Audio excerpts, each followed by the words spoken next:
राधे राधे, हरे कृष्णा। आप सभी का दिन शुभ और मंगलमय हो। इससे पहले कि सभी कथाएं सुनने के लिए आप सबका बहुत बहुत आभार। आज माघ मास का 19वां दिन है और आज दिनांक है 1 फरवरी शनिवार। आज माघ मास महात्म्य सुनाने से पहले आपको सुनाते हैं भगवान श्री कृष्ण और सत्यभामा जी की एक बहुत ही अद्भुत और रोचक कथा। एक बार की बात है, देवर्षि नारद जी देवराज इंद्र के यहाँ से द्वारकापुरी जा रहे थे। नारद जी देवराज जी के वहां से पारिजात वृक्ष का एक पुष्प लेकर आए थे और उन्होंने वह पुष्प द्वारकाधीश जी को अर्पित किया। वो सुंदर पुष्प ठाकुर जी ने रुक्मिणी जी को दे दिया। नारद जी हमेशा वही कार्य करते हैं जो भगवान के मन में होता है और वे वही लीला करते हैं जिससे भगवत नाम, रूप और महिमा का अद्भुत रूप प्रकाशित हो। द्वारकाधीश जी को पुष्प अर्पित करने के बाद नारद जी सत्यभामा जी के महल में गए। नारद जी ने सत्यभागा जी से पूछा कि क्या स्वर्ग का पारिजात पुष्प उन्हें मिला। तब सत्यभामा जी को इस विषय में कोई जानकारी थी ही नहीं। अब नारद जी ने उनसे कहा कि मैं तो आपको श्री कृष्ण की सर्वोपरि प्राण प्रिया मानता था, तो मुझे लगा कि प्रभु ने वह पुष्प आपको ही दिया होगा, लेकिन दासियों से पता करने पर ज्ञात हुआ कि वो पुष्प तो भगवान ने रुक्मिणी जी को दे दिया था। नारद जी ने कहा, इसका मतलब श्री कृष्ण रुक्मिणी जी से ज्यादा प्रेम करते हैं। अब ये बात सुनते ही सत्यभामा जी रूठ कर बैठ गईं। नारद जी द्वारकाधीश के पास पुनः गए और कहने लगे, प्रभु आपके उस पुष्प को रुक्मिणी जी को देने की वजह से सत्यभामा जी आपसे रूठ गई हैं। तब ठाकुर जी ने पूछा, ये बात सत्यभामा जी को कैसे पता चली। नारद जी ने कहा, प्रभु मैं ही गया था उनके पास, ऐसे ही बात बात में ये बात मेरे मुंह से निकल गई। अब ठाकुर जी ने नारद जी की तरफ देखा और मुस्कुराए कि नारद जी कोई ना कोई ऐसी लीला करते ही रहते हैं। जब प्रभु सत्यभामा जी के समीप आए तो उन्होंने कहा कि वो पुष्प भले ही नारद जी वापस ले जाते, लेकिन उसे रुक्मिणी के पास नहीं जाना चाहिए था।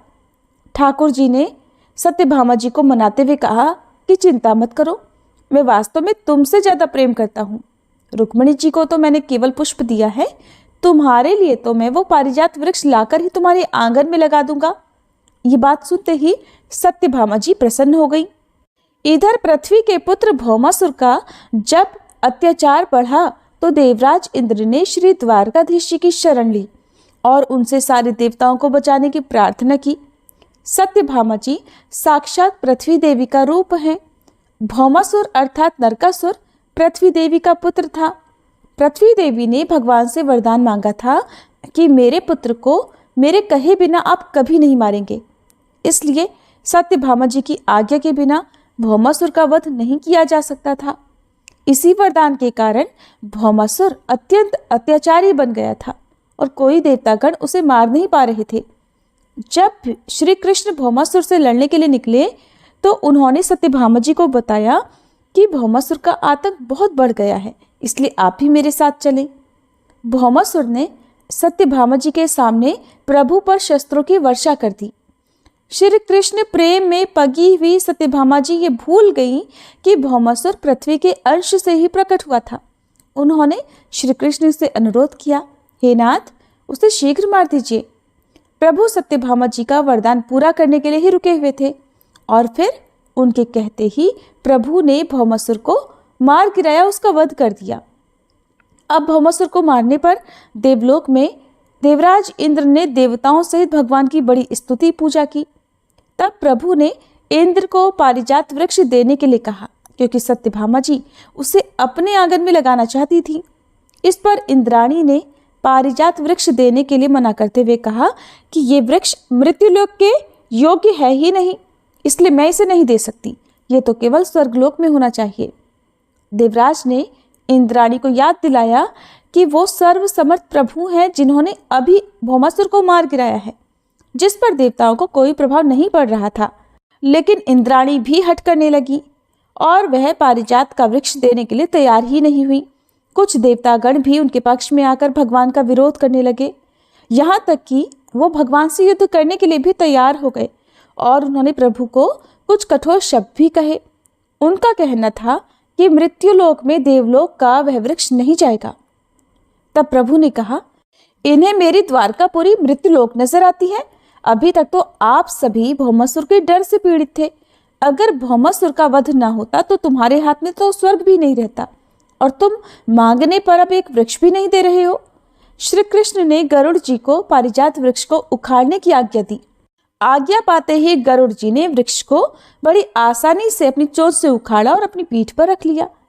भगवान ने गरुड़ जी को उन अहंकारग्रस्त देवताओं को थोड़ी लीला दिखाने का संकेत किया। गरुड़ जी ने केवल एक पंख से प्रहार किया तो सहस्त्रों देवता मूर्छित होकर गिर गए। तब इंद्र ने प्रभु को प्रणाम करते हुए कहा कि हम लोगों से जो त्रुटि हुई हो, हे प्रभु, उसके लिए हमें क्षमा करें। ठाकुर जी, सत्यभामा जी और पारिजात वृक्ष अब सब गरुड़ जी पर विराजमान होकर वापस आ गए। पारिजात वृक्ष को सत्यभामा जी के महल में लगाया गया। अब सत्यभामा जी बहुत प्रसन्न थी। कुछ समय बाद नारद जी सत्यभामा जी के महल में पहुंचे। सत्यभामा जी ने नारद जी से कहा, देवर्षि, आपकी कृपा से श्री कृष्ण मुझे बहुत प्रेम करते हैं। रुक्मिणी जी को तो प्रभु ने पारिजात वृक्ष का केवल एक पुष्प लाकर दिया था, और देखिए ये वृक्ष आज मेरे आंगन में शोभा बढ़ा रहा है।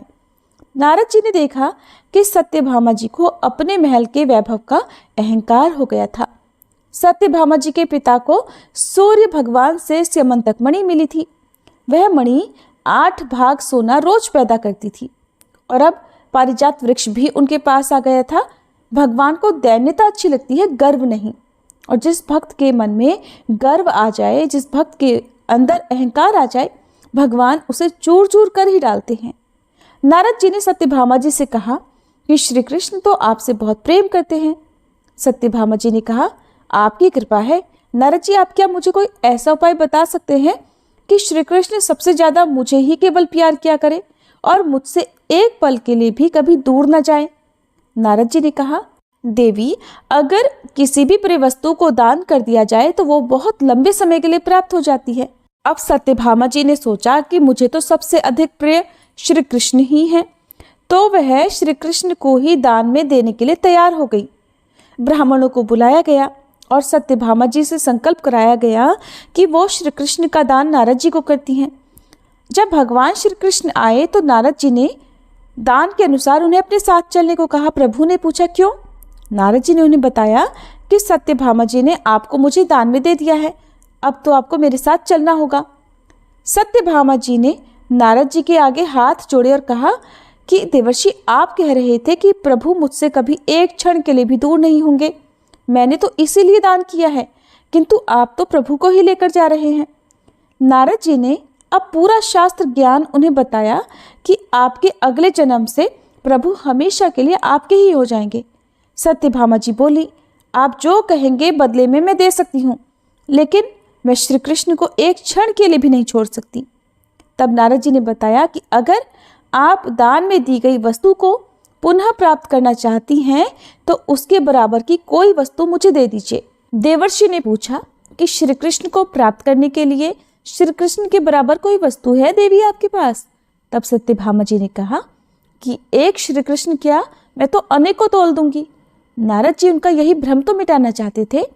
तब नारद जी ने कहा, ठीक है देवी, तो श्री कृष्ण के बराबर आपके पास जो सोना, चांदी, हीरे, रत्न, जवाहरात हैं, उन्हें तौलकर मुझे दे दीजिए। तब श्री कृष्ण इस बात पर मुस्कुरा दिए। सत्यभामा जी तैयार हो गई। उन्होंने बड़ा सा एक सुंदर तराजू मंगवाया। अब उसके एक पलड़े में द्वारकाधीश जी बैठे। जब तौलना शुरू हुआ तो सत्यभामा जी सारे एक सुंदर आभूषण, स्वर्ण, चांदी, रत्न, हीरे, जवाहरात सब ला ला कर रखती जा रही थी, लेकिन तराजू में कोई फर्क नहीं पड़ रहा था। तराजू ना तो हिल डुल रहा था, ना ही ऊपर उठ रहा था।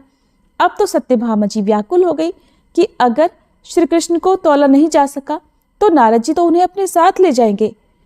अब उन्होंने अपने साथ साथ अन्य रानियों के आभूषण, स्वर्ण, रत्न, हीरे, जवाहरात आदि लाकर पलड़े में डाल दिए, लेकिन पलड़ा फिर भी श्री कृष्ण का ही भारी रहा। खुद को मिलाकर अन्य रानियों के जितने स्वर्ण आभूषण आदि थे वो सारे के सारे उन्होंने पलड़े पर रख दिए थे, लेकिन पलड़ा हिला ही नहीं। ये देखकर सत्यभामा जी अब तो व्याकुल होकर रोने लगी।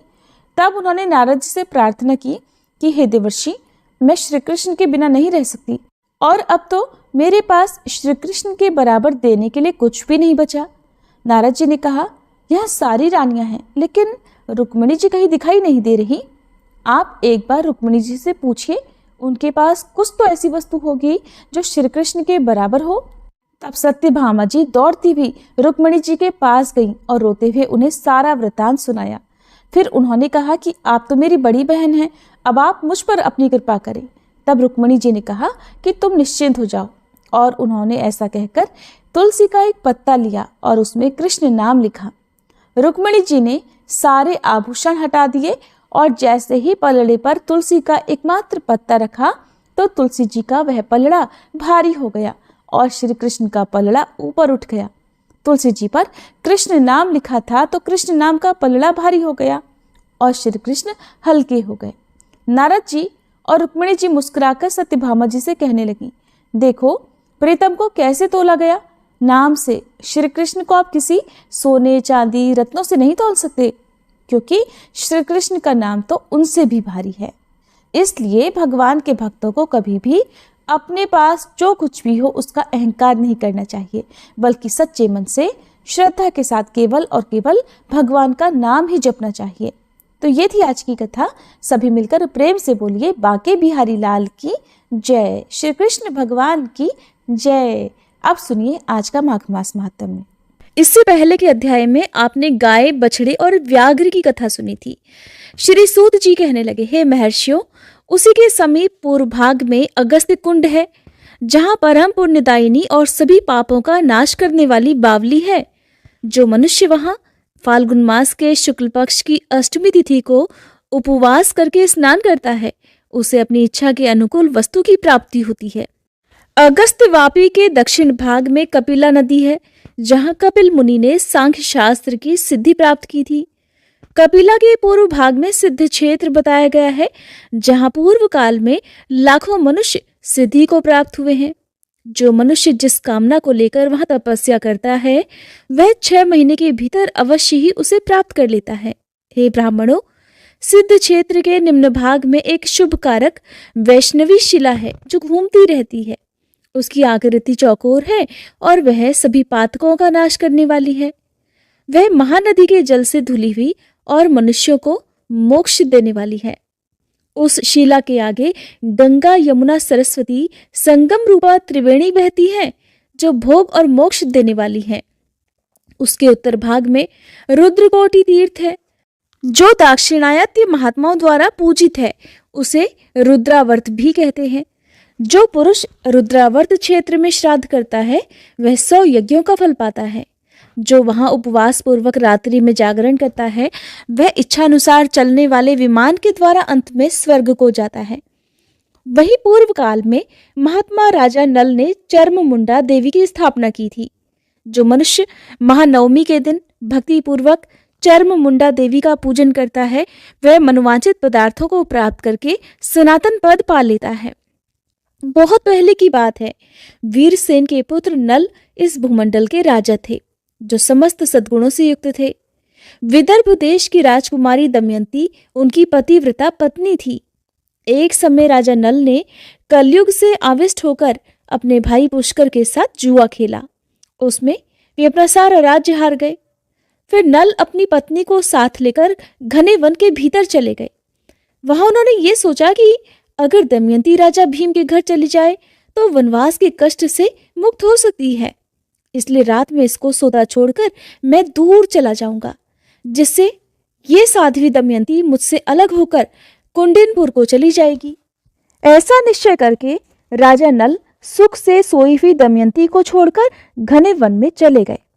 प्रातःकाल उठकर दमयंती जब इधर उधर देखने लगी तो उसने अपने पास नल को नहीं पाया। तब वह दुख से आतुर होकर वन में करुण स्वर से विलाप करने लगी और धीरे धीरे कुंडिनपुर की राह लेकर अपने पिता के राजमहल में जा पहुंची। नल भी उस वन को छोड़कर उस समय दूसरे बड़े भारी वन में चले गए और घूमते घूमते हाटकेश्वर क्षेत्र में ही जा पहुंचे। इसी बीच में महानवमी का दिन आ गया। फिर नल ने वहां चर्ममुंड धारिणी दुर्गा जी की मृन्मयी मूर्ति बनाकर उसका पूजन किया और फल मूलों का भोग लगाकर देवी को तृप्त किया। फिर वे देवी के आगे हाथ जोड़कर खड़े हो गए और बड़ी श्रद्धा के साथ स्तुति करने लगे। नल बोले, चर्ममुंड धारण करने वाली श्रेष्ठ देवी, तुम सर्वत्र व्यापक हो, तुम्हारी जय हो। सर्वेश्वर तथा संपूर्ण राजाओं के द्वारा वंदित हे दक्ष कुमारी, आप प्रत्येक कार्य में दक्ष हो। हे शुभे, आपकी जय हो। काल रात्रि, अचिंत्य, नवमी और अष्टमी को प्रेम मानने वाली देवी, आपकी जय हो। आप ही लक्ष्मी, सावित्री और गायत्री हो। हे देवी, तीनों लोकों में स्त्री रूप में जो कुछ भी दिखाई देता है वह सब आपके ही अंश से प्रकट हुआ है।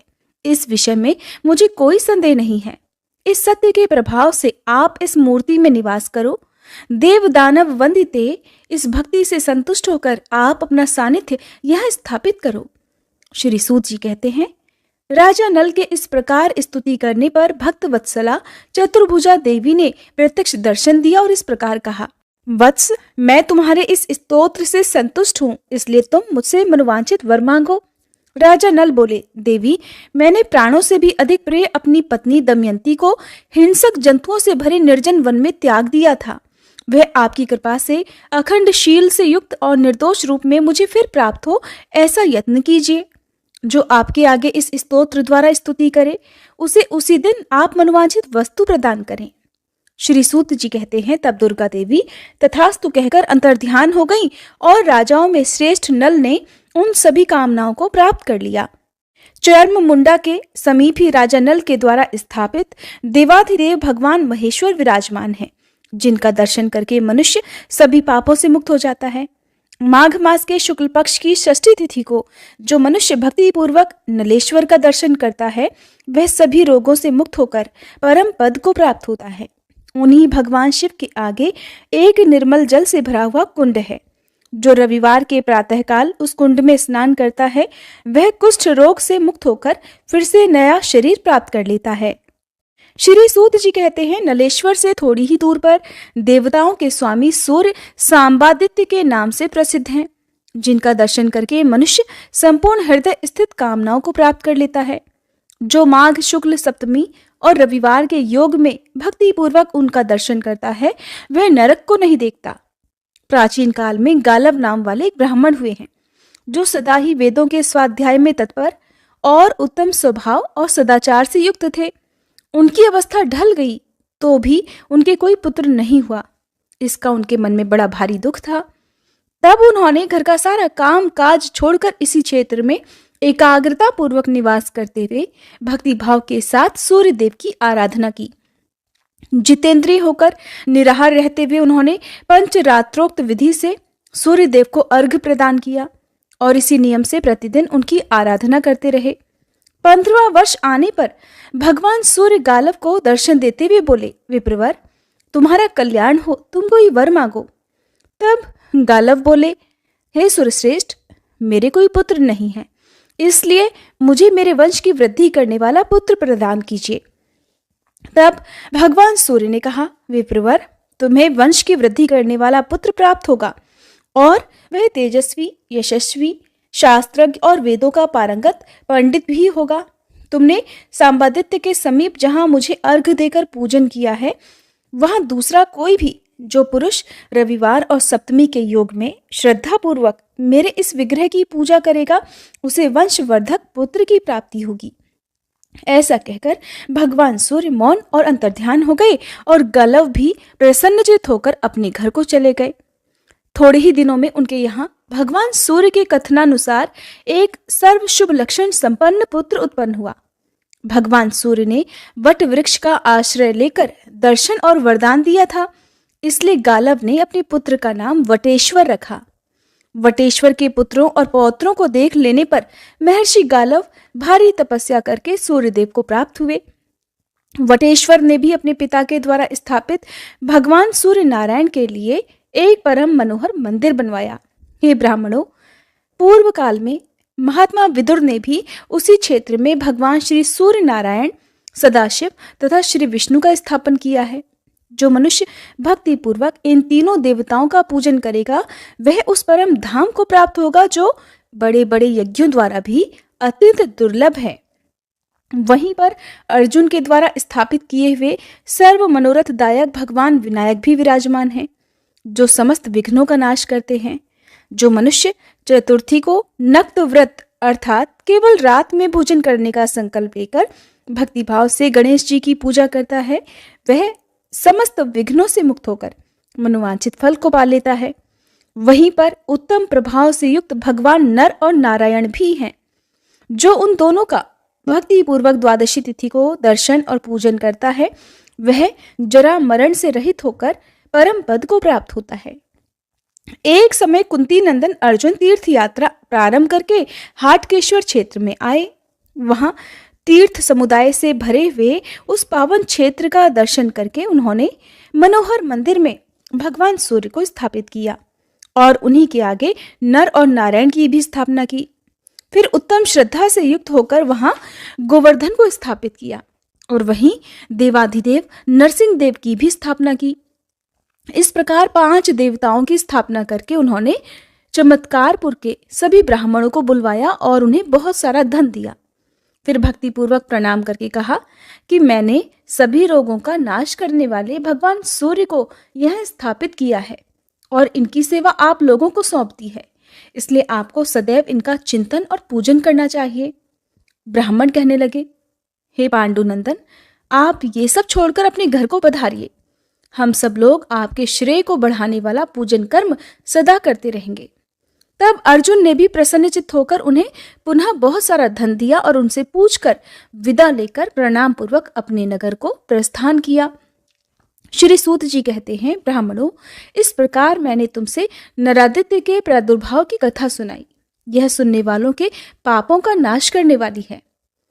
पूर्व काल में वृक नाम से प्रसिद्ध एक चंद्रवंशी राजा हुए थे।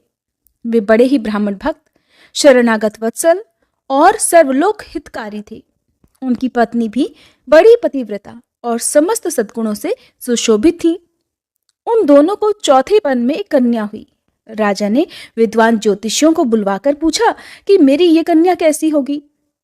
तब ज्योतिष ब्राह्मण बोले, राजन, सूर्य के चित्रा नक्षत्र पर रहते समय सोमवार और चतुर्दशी के योग में जो जन्म ग्रहण करती है वह विषकन्या होती है।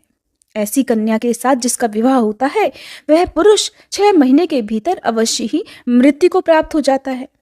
वह जिस घर में जन्म लेती है वह चाहे कुबेर का ही महल क्यों ना हो, उसे 6 महीने के अंदर ही धन से रहित कर देती है। इसलिए आपकी यह पुत्री वास्तव में विषकन्या है। यह पितृकुल और स्वसुरकुल दोनों का नाश कर देगी। इस कारण आप इसे त्याग कर सुखी हो जाइए। अगर आप हमारे कहे हुए हितकर वचन पर श्रद्धा रखते हो तो ऐसा ही कीजिए। सुनकर राजा कहने लगे, ब्राह्मणों, मैं इस कन्या को त्याग दूं या घर में रखूं, दोनों ही दशाओं में मेरे पूर्व शरीर से किया हुआ कर्म ही फलीभूत होगा। पहले का शुभ कर्म हो या अशुभ कर्म, उसे मिटाया नहीं जा सकता। इसलिए मैं अपने कर्म को ही आगे रखकर इस कन्या का त्याग कदापि नहीं करूंगा। जो जिस जिस शरीर से जैसा जैसा कर्म करता है वह उसी उसी शरीर से पुनः सबके फल को भोगता है। अपनी इंद्रियों से पूर्व जन्म में जो कर्म किया गया है वो कभी मिट नहीं सकता। उसका फल तो भोगना ही पड़ेगा और बिना किए हुए किसी कर्म का फल अपने सामने आ ही नहीं सकता। इसलिए मेरे सामने जो भी परिणाम आए मुझे कोई भय नहीं है। देहधारी जीव के लिए गर्भ में ही आयु, कर्म, धन, विद्या और मृत्यु, इन 5 वस्तुओं की सृष्टि कर दी जाती है। जैसे वृक्षों और लताओं में फल और फूल अपने समय पर ही आते हैं, समय का उल्लंघन कभी नहीं करते, उसी प्रकार पूर्व जन्म का किया हुआ कर्म भी अपने समय का उल्लंघन नहीं करता। नियत समय पर उसका भोग करना ही पड़ता है। कोई भी पुरुष पूर्व शरीर द्वारा किए हुए कर्म को अपने बल और बुद्धि से पलट देने में समर्थ नहीं है। जो शीघ्रता पूर्वक दौड़ता है उसके पीछे उसका कर्म भी दौड़ता है। कर्म साथ ही सोता और खड़े होने पर साथ ही खड़ा भी होता है। जिसको जहां भी सुख या दुख भोगना है वह रस्सी से बंधा हुआ सा बलपूर्वक वहां खिंचकर अपने आप ही पहुंच जाता है। जैसे तेल समाप्त हो जाने पर दीपक बुझ जाता है, उसी प्रकार कर्मों का नाश हो जाने पर फिर जीव मोक्ष को प्राप्त हो जाता है। ऋतुकाल में पुरुष के द्वारा गर्भ में स्थापित किए हुए अचेतन वीर्य के एक बिंदु का आश्रय लेकर जीव अपने कर्म के साथ वृद्धि को प्राप्त होता है। जिस उदर में कितने ही अन्न पान डाले जाए नष्ट हो जाते हैं, भक्ष्य पदार्थ पच जाता है, वहीं पड़ा हुआ वह गर्भ क्यों नहीं नष्ट हो जाता? इसलिए लोक में देहधारियों के द्वारा किया हुआ शुभाशुभ कर्म ही सुख दुख के रूप में प्राप्त होता है, ऐसा मेरा निश्चय है। वन में त्यागा हुआ अनाथ बालक भी जीवित रहता है और कई बार घर में बड़े प्रयास से पाला पोसा जाने वाला शिशु भी मृत्यु को प्राप्त हो जाता है। ऐसा निश्चय करके राजा ने ज्योतिषियों के सलाह देने पर भी उस विषकन्या का त्याग नहीं किया। पिता ने उसका नाम शर्मिष्ठा रख दिया। इसी समय क्रोध में भरे हुए राजा के शत्रुओं ने उनके राज्य को सभी ओर से सताना आरंभ कर दिया। तब राजा भी चतुरंगिणी सेना के साथ बाहर निकले और उन्होंने शत्रुओं के साथ घोर युद्ध किया, जो यमराज के लोक की जनसंख्या बढ़ाने वाला था। 10वें दिन राजा वृक को शत्रुओं ने सभी ओर से घेर कर मार डाला। इनके मारे जाने पर शेष सैनिक भय से पीड़ित होकर अपने नगर को भाग गए। इसी समय समस्त पुरवासियों ने शोकपरायण होकर उस दुष्टा विषकन्या को लक्ष्य करके कठोर वचनों में कहा कि इसी पापिनी के दोष से राजा की मृत्यु हुई है, इसलिए इसे शीघ्र ही बांध लिया जाए और जब तक इस नगर का क्षय ना हो जाए तब तक ही इसे यहाँ से बाहर निकाल दिया जाए। पुरवासियों की ये तरह तरह की बातें सुनकर विषकन्या को अब बड़ा वैराग्य हुआ। उसने अपनी निंदा की और भय तथा शोक में डूबी हुई वह रात में ही निकलकर घने वन में चली गई। वहां प्राणों का त्याग करने का निश्चय करके वह आगे बढ़ती जा रही थी कि हाटकेश्वर क्षेत्र में जा पहुंची। उस महान क्षेत्र में विषकन्या ने देखा कि बहुत सारे तपस्वी जनों से वह वन घिरा हुआ है। चित्त में अत्यंत आह्लाद उत्पन्न करता है। इतने में ही उसे अपने पूर्व जन्म की बात का ध्यान हो आया। अहो, पूर्व काल में जब मैं चांडाल जाति की स्त्री थी, यही इसी वन में, इसी क्षेत्र में मैंने एक गाय की प्यास बुझाई थी। उसी के प्रभाव से मैं राजा के पवित्र भवन में उत्पन्न हुई, इसलिए अब मुझे यहीं रहना चाहिए। पूर्व जन्म में गऊ के लिए किए हुए जलदान के महात्म्य का विचार करके उसने निर्मल जल से भरे हुए एक सरोवर का निर्माण किया, जो कि समुद्र के समान विस्तृत और मनोहर कमल वन से सुशोभित था। वहां बहुत से हंस, वक और चक्रवाक आदि पक्षी सब ओर रहने लगे। फिर राजकन्या ने उस सरोवर के समीप कैलाश शिखर के समान ऊंचा एक सुंदर मंदिर बनवाया, जो देखने में बड़ा ही मनोहर था। उसी में भक्तिभाव से भगवती पार्वती की स्थापना करके शास्त्रोक्त व्रत का आश्रय लेकर राजकुमारी शर्मिष्ठा ने देवी के आगे बड़ी भारी तपस्या की। हरे कृष्णा।